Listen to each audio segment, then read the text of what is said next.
Ladies and gentlemen, welcome to the Week 10 feature of the Philly Sports Report's Eagles pregame show brought to you by SeatGeek.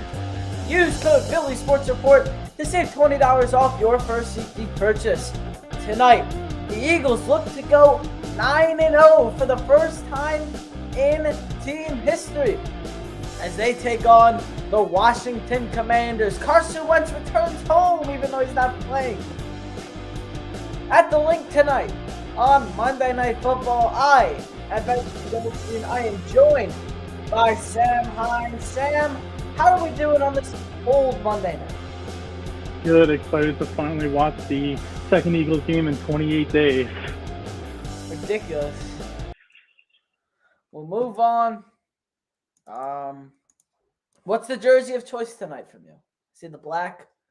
Yeah, so, I started week one by rocking my brand new AJ Brown black jersey, which I got on tonight. I said this last time, but it is not Carson. It is AJ, and we are currently 8-0 when I've worn this jersey, so gotta keep it going again tonight. I've mixed the jersey up a little bit. Every game I feel like I'm wearing a different jersey. I have the black Hurts on tonight, and every other game I wore it, they won, so shouldn't make much of a difference. I have a huge jersey collection that I haven't been able to dip into this year, so maybe if we get a loss, you'll be able to see part of that collection, but, I mean, hey, I'll take the win.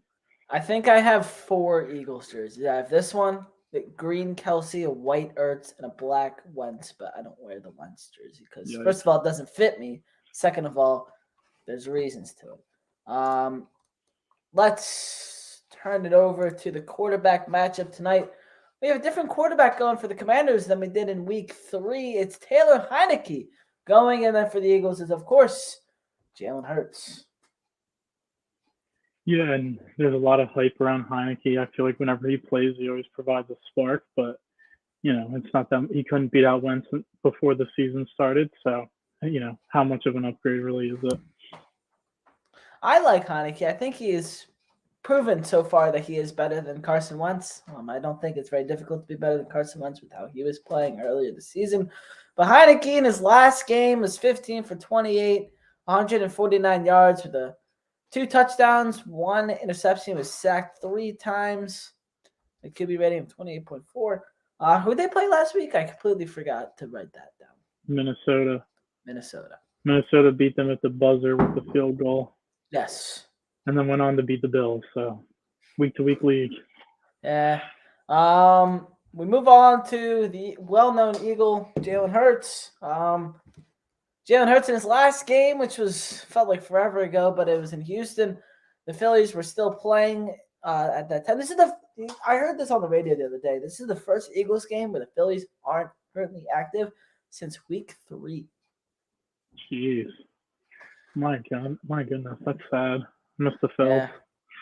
Week 3 to what? Week 11 now? So Hurts was 21 and 27, 243 yards with 2 touchdowns, no interceptions. He was sacked 4 times with a QB rating of 74.4.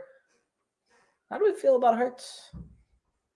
Feeling good about Jalen. I mean, every game this year he showed up, and I think that Monday night big stage, so far the primetime games, especially the Monday night against Minnesota, he's really showed up. And I think the biggest thing is what you said about the 0 interceptions. One of the things with Heineke is that he's thrown an interception in every game he started so far this year, and Jalen only has 2 interceptions on the whole year. 8 weeks in, you see what happened yesterday with the Bills and Josh Allen. He's really loose with the ball. He literally cost them the game with multiple turnovers. And, one of the biggest things about Jalen's game is that he hasn't been doing that so far this season. So I think that's a big factor, and I don't expect him to really turn it over tonight. And I think he's going to have a big game tonight. He seems to really rise to these moments so far this year. And it seems like every time there's a big game, big challenge, next challenge, he rises up, steps up, and just has a great game. And, especially the way that now he's talked about in the MVP conversation. One of the biggest ways to win MVP is dominate on a big stage, and no bigger stage than Monday night. That's for sure. The Eagles are yet to face Taylor Heineke this season. Different look of defense than we had last year. How will they approach the new quarterback? So I think, you said it last week, he only threw for like 150-something yards. So they really rely on their two running backs, Brian Robinson and Antonio Gibson. So I think that the Eagles are going to try to force Heineke to, make plays with his arm. He can get outside of the pocket a little bit and can scramble. He's kind of feisty outside the pocket, and he'll fight for those extra yards, fight for those first downs. But if I were the Eagles, and what I think they're going to do is I think they're going to say, make it, beat us with your arm. And one of the biggest flaws in his game is throwing the ball downfield. He got insanely lucky last week when he chucked it into triple coverage and the refs knocked down the Vikings defenders, leaving Terry McLaurin just one-on-one to go get a ball. But the ball should have never been thrown anyway because he was throwing it into triple coverage, and if it wasn't for the ref, it definitely would have been picked off. One of the things is I think they're going to try to force him to test our corners, and I like that matchup. I do too. Will we have another dominant game from Jalen Hurts tonight? I think so. Last time, Hurts threw for over 300 yards against them, 3 touchdowns. Washington's secondary is not that great. So, I think that we're going to try to run the ball, but Washington does have a good D-line. So I really think that he's just going to attack through the air again like last week. And one of the biggest flaws in Washington's defense is giving up the big play and the big, long pass, which is one of the things that we saw last time we played them with Devontae. And I think that's going to be I think they're going to take shots again. Devontae was able to get up 1-on-1 against their corners, 2-on-1 against their corners. And I wrote about this with the pregame, but I think that Quez might get involved a little bit today. Because, we have Devontae and AJ, obviously, and Devontae dominated them last time, and AJ's been dominating everybody that sometimes you can kind of forget about Quez. And I think that he could get free one-on-one and make somebody miss and possibly get a deep touchdown. I agree. I was looking at the prices for Eagles games because I'm yet to get to an Eagles game this year. They're pricey. Most expensive since definitely 2018. I think we had season tickets that year, so we were covered. But you got to get to a game at this point. I mean, they're 8-0, the top team in the league. They're looking great, and the best way to buy your tickets is on SeatGeek. SeatGeek is a ticketing app that takes the confusion out of buying tickets. All you got to do is download the SeatGeek app or go on to SeatGeek.com and make your account. After that, you're going to look up what team you want to go to or what concert or literally anything. Whatever you need a ticket for, whether that's baseball, which is down the road, but it's still a thing. Football, any team.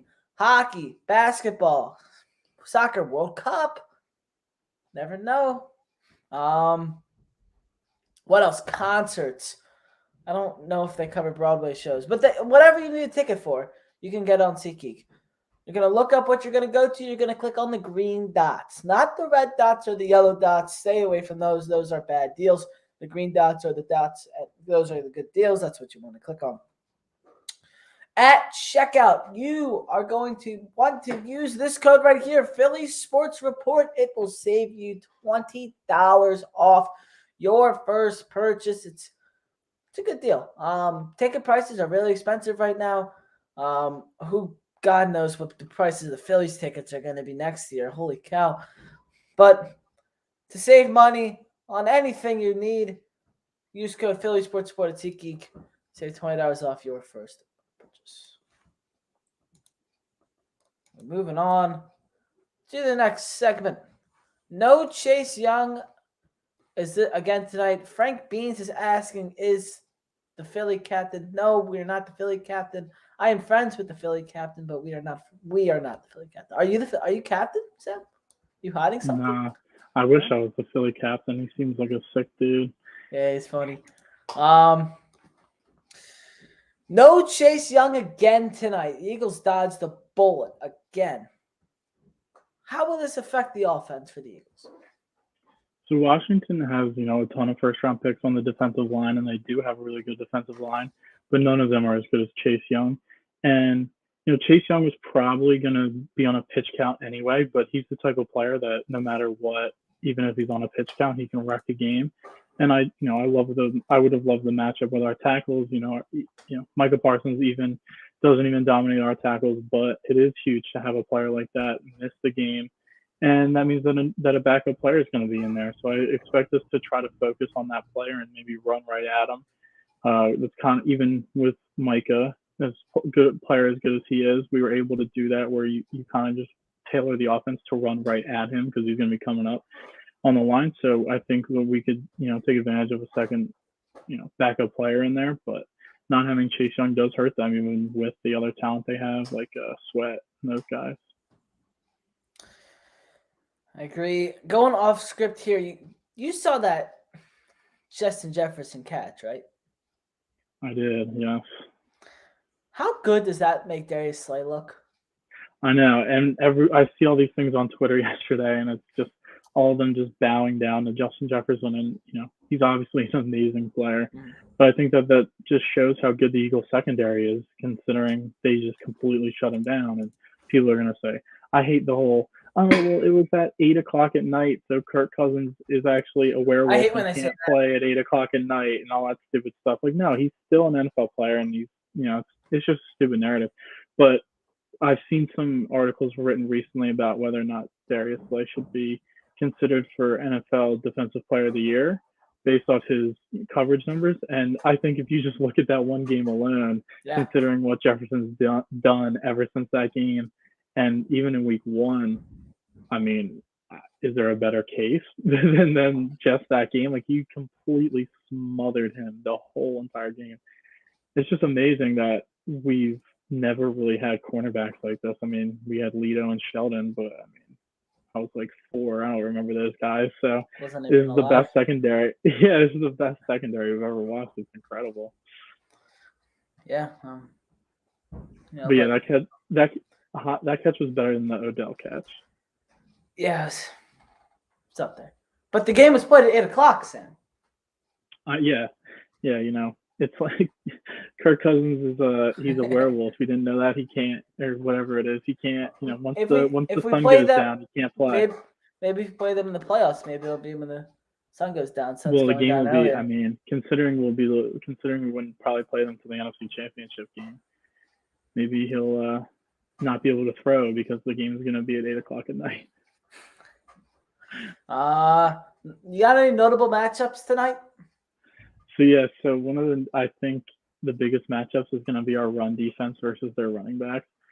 Brian Robinson coming back from getting shot in the carjacking, which is just terrible. But the fact that he's even been able to play this year is insane. And Antonio Gibson, I feel like, is an underrated running back. And, we made Dameon Pierce. Dameon Pierce is a good player, but we made him look like freaking Derrick Henry last week with like 140 rushing yards, basically. So, I think that they're going to try to pound the rock on us. And especially with Jordan Davis out, everyone was talking about, Jordan Davis, I don't know if I wanted to take him in my first round pick because he's a nose tackle, he's a run stuffer. But once he's out, you see his impact. And even as a rookie, the amount of impact that he had.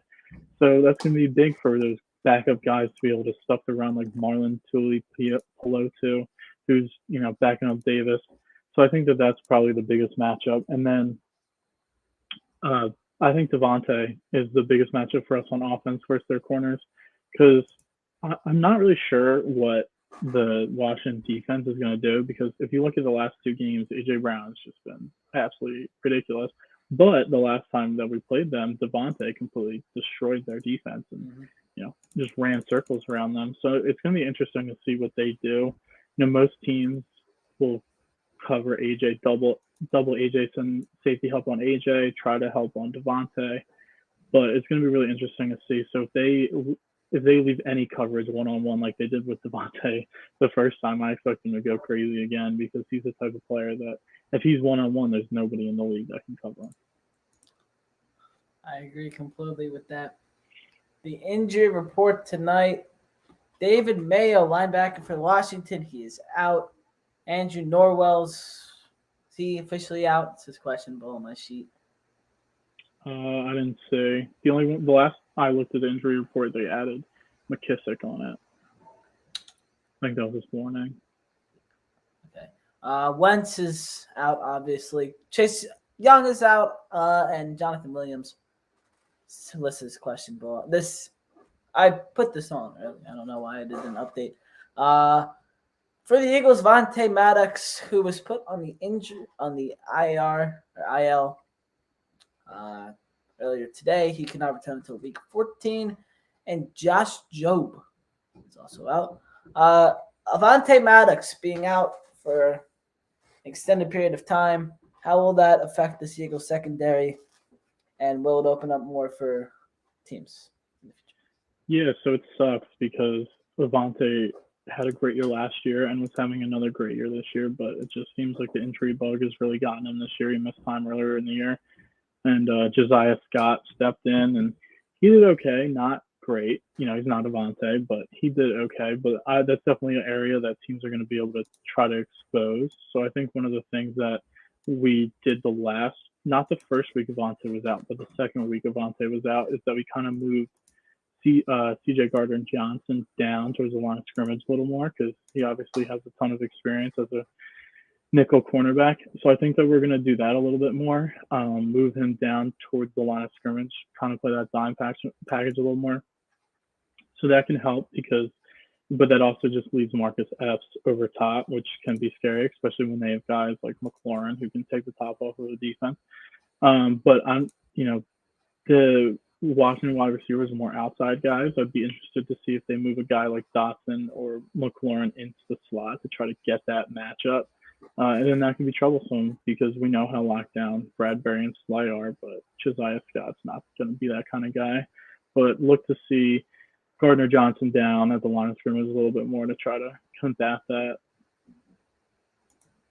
Question here. Did Wentz travel with the team? Well, do I have a gem for you? Yes, he did. And here is a video of Carson Wentz walking past the Eagles logo into the locker room.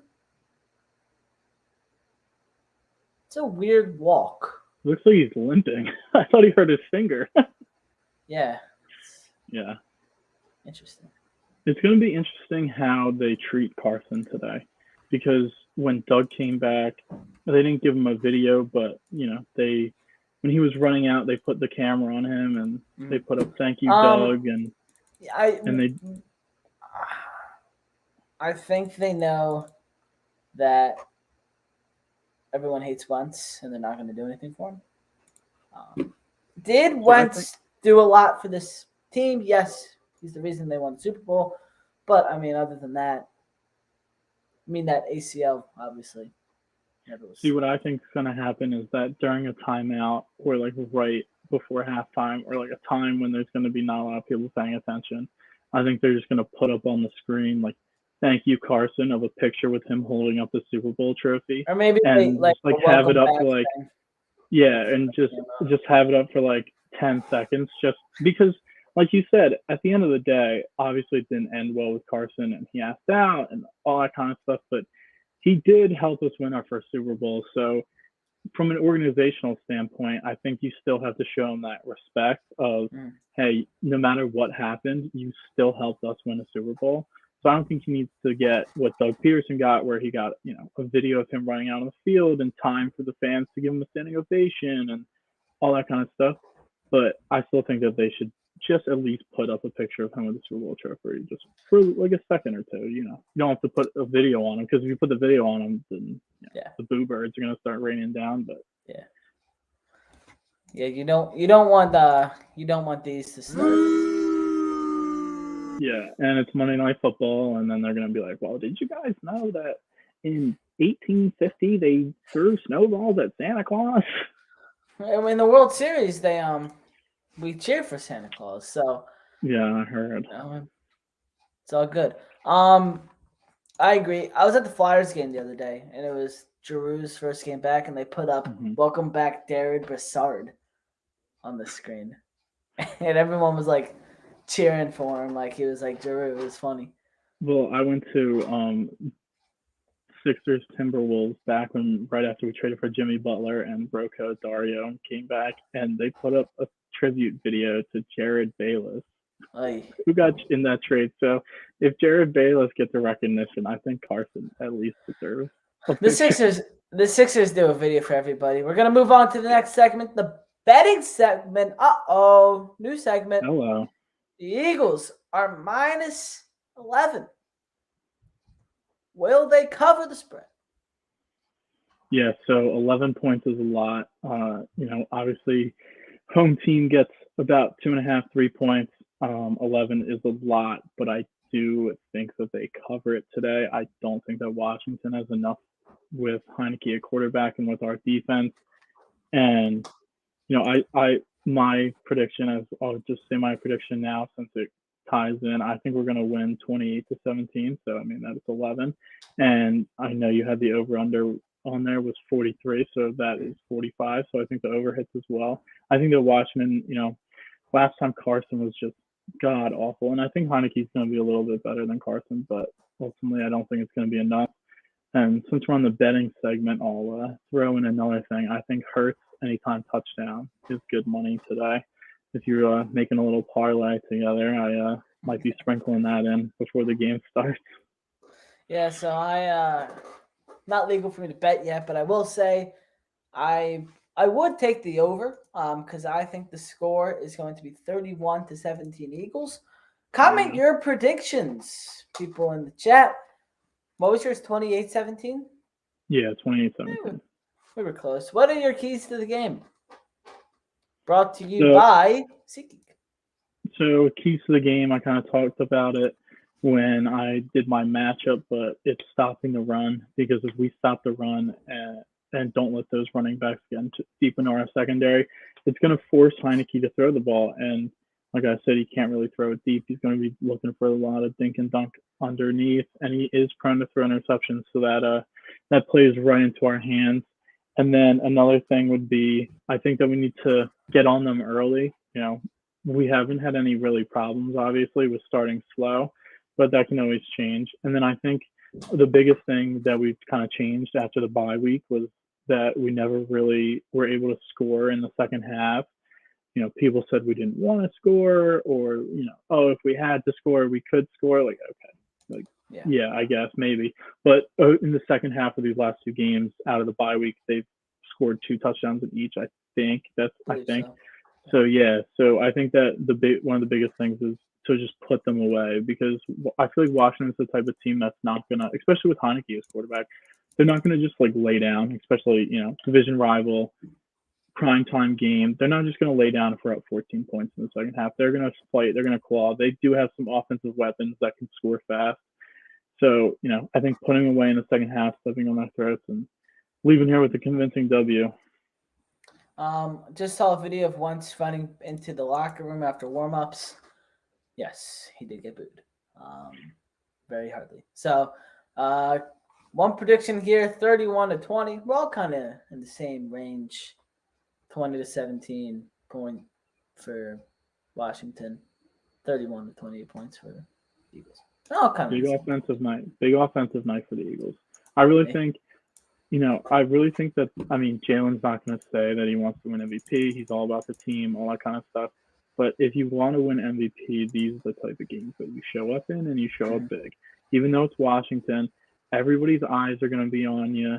You're the talk of every morning sports show tomorrow. ESPN, First Take, the Skip Bayless show. I'm blanking on the name right now. Undisputed. Like, they're all going to open with us tomorrow if we win.